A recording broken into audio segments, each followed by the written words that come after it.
স্মৃতিবিজ্ঞানের থিওরিটা আমরা মোটামুটি করেছি। তো আজকে আমরা আগের দিনের মতোই কিছু গাণিতিক সমস্যার সমাধান আমরা এখানে করব এবং বিষয়টা আমাদেরকে বুঝে নিতে হবে যে একটা গাণিতিক সমস্যার সমাধান কিভাবে করা হয় সেই বিষয়গুলোর দিকে লক্ষ্য করব। দেখো, আমরা আজকে প্রথম যে অঙ্কটা করাবো সেটা হলো, অঙ্কটা বলছি শুনবে। 45 মাইল পার ঘন্টা বেগে গতিশীল একটি ট্রেন ব্রেক করার পর 1 মিনিট পরে স্থির হয়। এর মন্দন কত এবং ব্রেক কষার পর ট্রেনটি কত দূরত্ব অতিক্রম করবে? আরেকবার শোনো।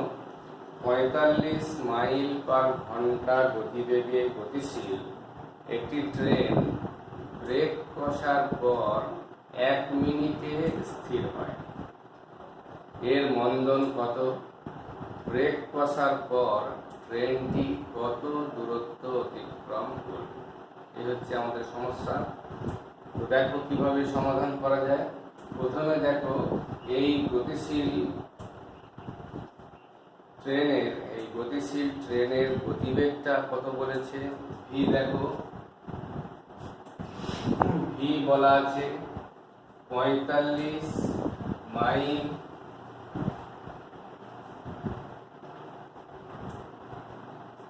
প্রতি ঘন্টা। এটাকে আমরা প্রথমে ফুট পার সেকেন্ডে করে নেব। দেখো, equal to 45 into 1760 into 3 by 1 ঘন্টা মানে 3600 সেকেন্ড। ঠিক আছে।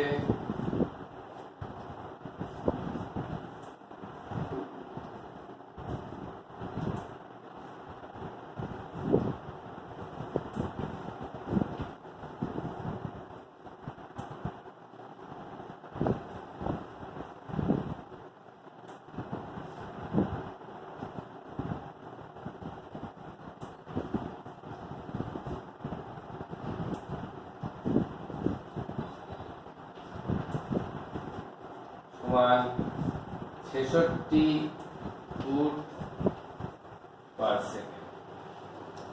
তাহলে প্রথমেই আমরা গাড়িটার গতিবেগ 45 মাইল পার ঘন্টা, এইটাকে আমরা প্রথমে দেখে নাও, আমরা এটাকে ফুট পার সেকেন্ড এই এককে নিয়ে এলাম।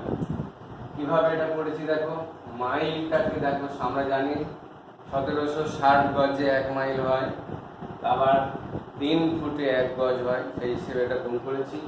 আর ঘন্টাটা হচ্ছে 3600 দিয়ে ভাগ করেছি, করে দেখা যাচ্ছে 66 ফুট পার সেকেন্ড হচ্ছে।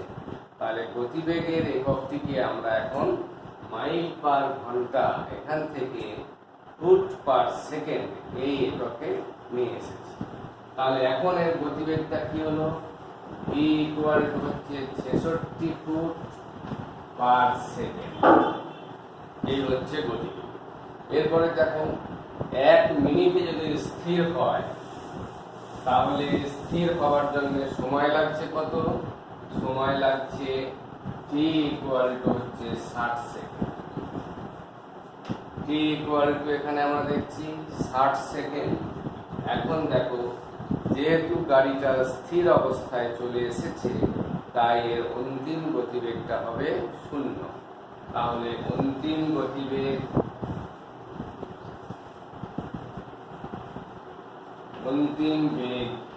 সমান হলো 0।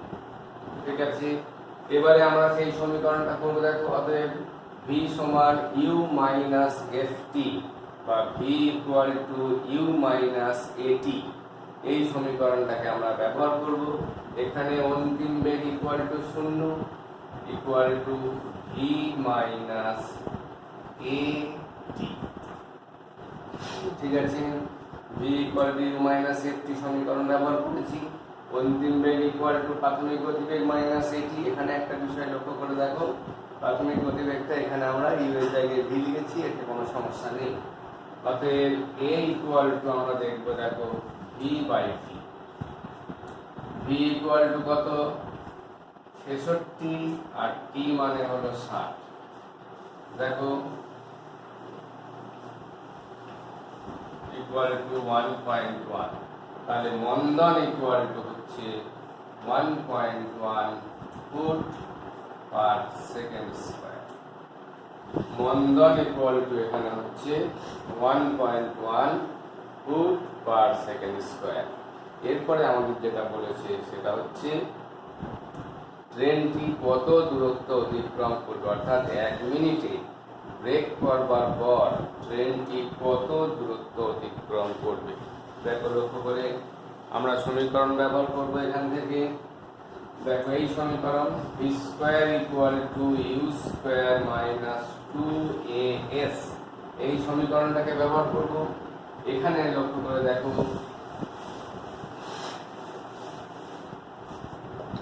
এখানে ভি মানে অন্তিম গতিবেগ 0, তাহলে 0 ইকুয়াল টু এই গতিবেগ ভি স্কয়ার মাইনাস 2as, অতএব s ইকুয়াল টু হচ্ছে ভি স্কয়ার বাই 2a। ঠিক আছে, অতএব এখানে ভি স্কয়ারের মান লিখছি 66 into 66 by 2 into 1.1, 2 into 1.1 equal to দেখো 66 ইন্টু 66 ইন্টু করে 10, নিচে 2 ইন্টু 11, দশমিকটা তুলে দেওয়ার কারণে। অতএব 6 3 equal to 66 into 30 equal to হলো 1980 ফুট।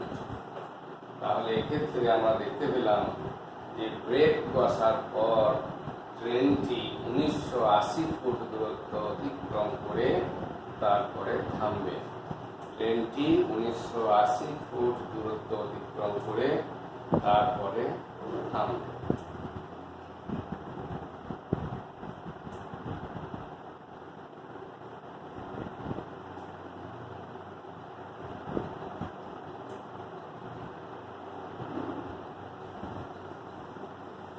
তারপরে অঙ্ক দেখো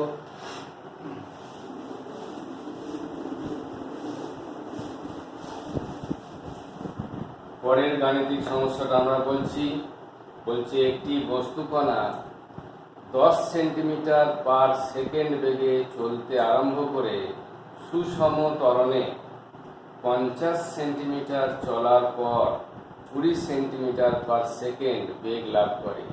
সুষম ত্বরণের মান কত? লক্ষ্য করে দেখো, এর আবার বলছি অঙ্কটা দেখে নাও। বস্তুকণা প্রাথমিক বেগ বলেছে 10 সেন্টিমিটার প্রতি সেকেন্ড, এই বেগে চলতে আরম্ভ করে সুষম ত্বরণে 50 সেন্টিমিটার যাওয়ার পর 20 সেন্টিমিটার প্রতি সেকেন্ড বেগ লাভ করে। এই সুষম ত্বরণের মানটি কত? তাহলে এই ক্ষেত্রে দেখে নাও, প্রাথমিক গতিবেগ u সমান হচ্ছে 10 সেন্টিমিটার পার সেকেন্ড, অন্তিম গতিবেগ v সমান করে দিয়েছে, v এর মান হচ্ছে 20 সেন্টিমিটার প্রতি সেকেন্ড করে দিয়েছে এবং কত দূরত্ব অতিক্রম করেছে? 50 সেন্টিমিটার পথ অতিক্রম করেছে। তার মানে s ইকুয়াল টু হচ্ছে 50 সেন্টিমিটার। এখানে একটা জিনিস লক্ষ্য করে দেখো, এই সমীকরণের মধ্যে কোথাও সময়ের উল্লেখ করা হয়নি। ঠিক আছে, অর্থাৎ শুধুমাত্র প্রাথমিক গতিবেগ বলেছে, অন্তিম গতিবেগ বলেছে এবং প্রাথমিক গতিবেগ থেকে অন্তিম গতিবেগ তৈরি হতে 50 সেন্টিমিটার পথ অতিক্রম করেছে, এটাই বলা হয়েছে। সময়ের উল্লেখ এখানে করা হয়নি। এবার দেখো, আমরা যখন কোনো গাণিতিক সমস্যার সমাধান করব তখন কোন সমীকরণটাকে ব্যবহার করতে হবে সেইটা আমাদেরকে বিশেষভাবে খেয়াল করতে হবে। অনেক সময় এই প্রবলেমটাই আমাদের হয় যে একটা অঙ্ক করার সময় কোন সমীকরণটিকে আমরা ব্যবহার করব এই বিষয়টা আমাদের বুঝতে অসুবিধা হয়। লক্ষ্য করে দেখো, এখানে যেহেতু সময়ের উল্লেখ করা হয়নি তাই আমি এমন একটি সমীকরণ ব্যবহার করার চেষ্টা করব যে সমীকরণের সময়ের প্রয়োজন হবে না। তাহলে এই ক্ষেত্রে কি সমীকরণ করব? দেখো, অতএব V square equal two 2as, এ হচ্ছে এখানে ত্বরণের মানটাই এখানে আমাকে বার করতে দিয়েছে। অতএব a সমান V square minus U square by 2s। এটা করো, ইকুয়াল টু দেখো ভি স্কয়ার মানে হলো 2d স্কয়ার মাইনাস ইউ স্কয়ারের মান হলো 10 স্কয়ার বাই 2 ইন্টু 50। ঠিক আছে, তাহলে এই সমীকরণটাকে আমরা ব্যবহার করলাম। এবার আমরা এটাকে উপরে লিখবো। দেখো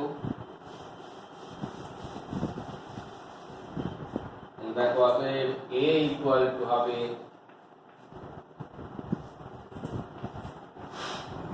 400 মাইনাস 100 বাই 2 ইন্টু 50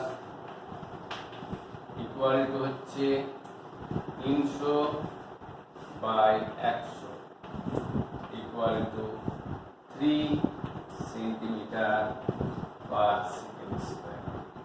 ঠিক আছে, 3 সেন্টিমিটার পার সেকেন্ড স্কয়ার। এখানে আমরা যেটা বলতে চাইছি সেটা হচ্ছে আমাদের দেখতে হচ্ছে যে একটা সমীকরণে যখন আমাদের যে বিষয়টা জানতে চাওয়া হয়েছে সেখানে আমাদের কোন কোন ডাটাগুলো দেওয়া আছে এবং যে ডাটাগুলি, যে উপাত্তগুলি আমাদের দেওয়া আছে সেইগুলোকে সহজতরভাবে ব্যবহার করে আমরা কোন সমীকরণটাকে নেব সেইটাই আমাদের প্র্যাকটিস করতে হবে। এখানে যেহেতু টাইম বা সময়ের কথাটা বলা নেই, অথচ ত্বরণটা নির্ণয় করতে দেওয়া হয়েছে, তাই আমরা এমন একটা সমীকরণকে বাছাই করেছি যেখানে সময়ের প্রয়োজনটা হয় না। তাহলে সেক্ষেত্রে আমরা এইভাবে বার করতে পেরেছি। যদিও অন্য পদ্ধতিতেও অঙ্কটি করা যেতে পারে, কিন্তু এক্ষেত্রে দেখো সময়ে যেহেতু বলা নেই, সময় ছাড়াই আমরা অঙ্কটিকে নির্ণয় করতে পারলাম। এখানে সময়ের উল্লেখ নেই, সময়ের ব্যবহারটারও কোনো প্রয়োজন নেই। এরপরে দেখো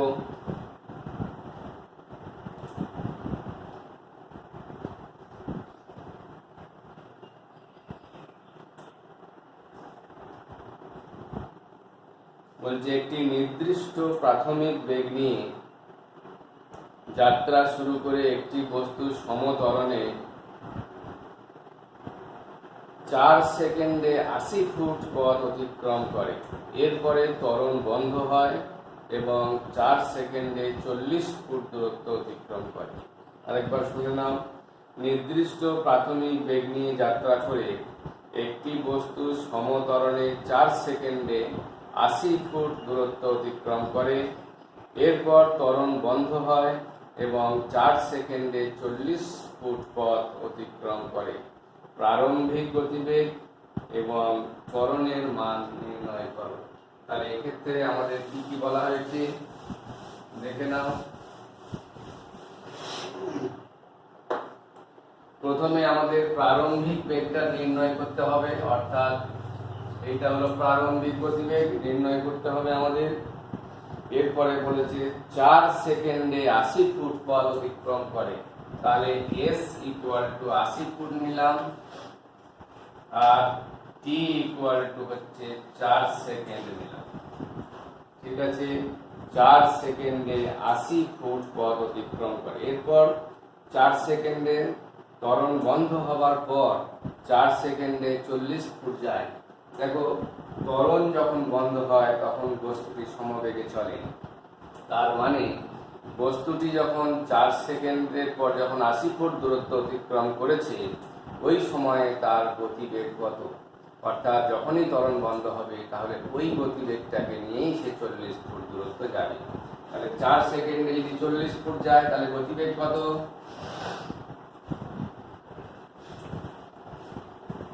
সমান 10 ফুট পার সেকেন্ড। এটা হচ্ছে অন্তিম গতিবেগটা এখান থেকে পাওয়া গেল। তাহলে একটা জিনিস লক্ষ্য করে দেখো, আমরা এটা চিত্রের সাহায্যে এখানে দেখাবো। দেখে নাও, এইখান থেকে ধরো ইউ গতিবেগ নিয়ে যাত্রা শুরু করেছে, এইখানে গিয়ে 80 ফুট দূরত্ব গেছে। ঠিক ঠিক আছে, তাহলে বি বিন্দুতে সে 80 ফুট দূরত্ব গেছে, এখানে 4 সেকেন্ড সময় নিয়েছে এবং এই বিন্দুতে গতিবেগ হলো ভি। এই বি বিন্দুতে ত্বরণটা বন্ধ হয়েছে এবং তারপর সে আরো 40 ফুট দূরত্ব অতিক্রম করে সি বিন্দুতে পৌঁছেছে। এইটা হচ্ছে 40 ফুট এবং এখান থেকে সি বিন্দু যেতেও লেগেছে 4 সেকেন্ড। তাহলে এক্ষেত্রে আমরা দেখালাম যে বি থেকে সি বিন্দু পর্যন্ত যেতে 4 সেকেন্ড সময় লাগে এবং বি থেকে সি বিন্দু পর্যন্ত সমবেগে যায়, কারণ বলা হয়েছে কোনো ত্বরণ নেই। এখানে বি বিন্দুতেই ত্বরণটা বন্ধ হয়েছে। তাহলে বি বিন্দুতে যে গতিবেগটা এই কণাটি গ্রহণ করেছিল বা লাভ করেছিল, সেই গতিবেগ নিয়েই সে বি থেকে সি বিন্দুতে পৌঁছেছে। তাহলে বি বিন্দুর গতিবেগ হচ্ছে এখানে 10 ফুট পার সেকেন্ড এবং এইটা নিয়েই সে বি থেকে সি বিন্দুতে পৌঁছে গেছে। তাহলে এ থেকে বি পর্যন্ত যাওয়ার পথে কতটা ত্বরণ হয়েছে বা কতটা মন্দন আছে সেইটা আমরা এখানে দেখব। এখানে লক্ষ্য করে দেখো 80 ফুট দূরত্ব অতিক্রম করেছে, 4 সেকেন্ড সময় এখানে অতিক্রম করেছে। তাহলে এক্ষেত্রে আমরা দেখতে পারি ইউটা আমাকে বার করতে হবে। অতএব দেখো V equal to U plus এটি, এই সমীকরণ আমরা ব্যবহার করব। ভি এর জায়গায় আমরা এখানে পেয়েছি 10 ইকুয়াল টু ইউ প্লাস কত, এটা 4 সেকেন্ডে 4t, ঠিক আছে, 4 সেকেন্ডে 4a হয়েছে। তাহলে এখানে লক্ষ্য করে দেখো 80 ফুট দূরত্ব যদি অতিক্রম করে তাহলে আমরা কোন সমীকরণ ব্যবহার করব? এখানে দেখো ইউ এবং এ দুটোই আমাদের অজানা রাশি হয়ে গেল। অতএব আমরা এই সমীকরণটাকে যদি আমরা ব্যবহার করতে চাই তাহলে এই সমীকরণের সাহায্যে দেখো ইউ অথবা এ এইটাকে নির্ণয় করা সম্ভব হলো না। অথচ আমাদের দেখো 80 ফুট দূরত্ব এই পথটা এখানে বলা আছে, তাহলে আমরা এই সমীকরণের সাহায্যে ব্যবহার করব। দেখো অতএব ভি স্কয়ার ইকুয়াল টু